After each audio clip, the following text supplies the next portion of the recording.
पवन सिंह के देहब हम वोट।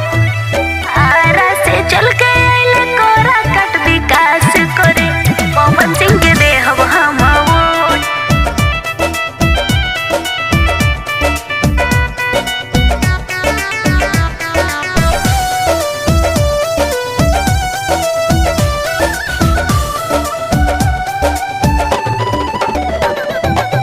सुना जे धन चला देवे अब वोट हो, काहे के करतारू तू इतना लेट हो।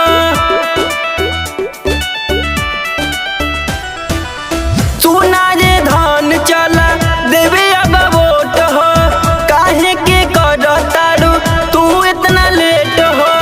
के पे लगैबू मोहर समझ न आवे तोहार, के तू करबू सपोर्ट।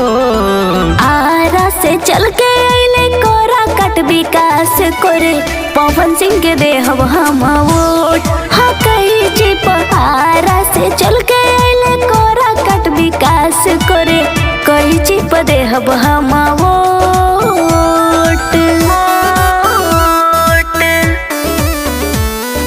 आरा से चल के आइले कोरा कट विकास करे, कही चिप देहब हम वोट।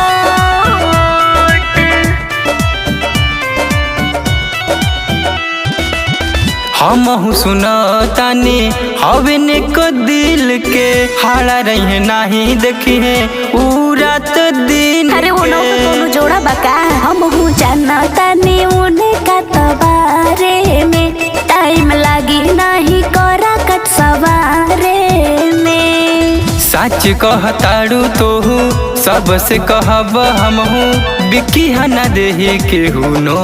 अरे सही हो, आरा से चल के आइले कोरा कट विकास करे, पवन सिंह के देहब हम वोट। हाँ कही चिप आरा से चल के आइले कोरा कट विकास करे, कोई चिप देहब हम वोट।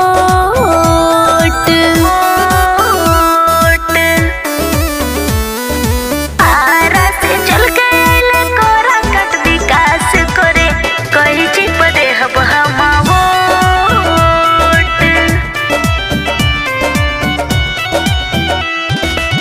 स्वर्ग बनई है पवन जीती है चुनाव हो, सबसे तू धनी लेत रही है तू नाम हो। अरे रउआ घबराई जान, भोजपुरी इंडस्ट्री सब आइले हो, पवन सिंह के सपोर्ट देखा कइले हो। सुनला शीतल भी नाम रटिहे, हाँ। बोलू कहे पवन जीती है, साचो? भला ही सुखाई जाई ओ। अरे हाँ हो, आरा से चल के आइले कोरा कट विकास करे, पवन सिंह के देहब हम वोट। हाँ कही चिप आरा से चल के आइले कोरा कट विकास करे, कही चिप देहब हम वोट।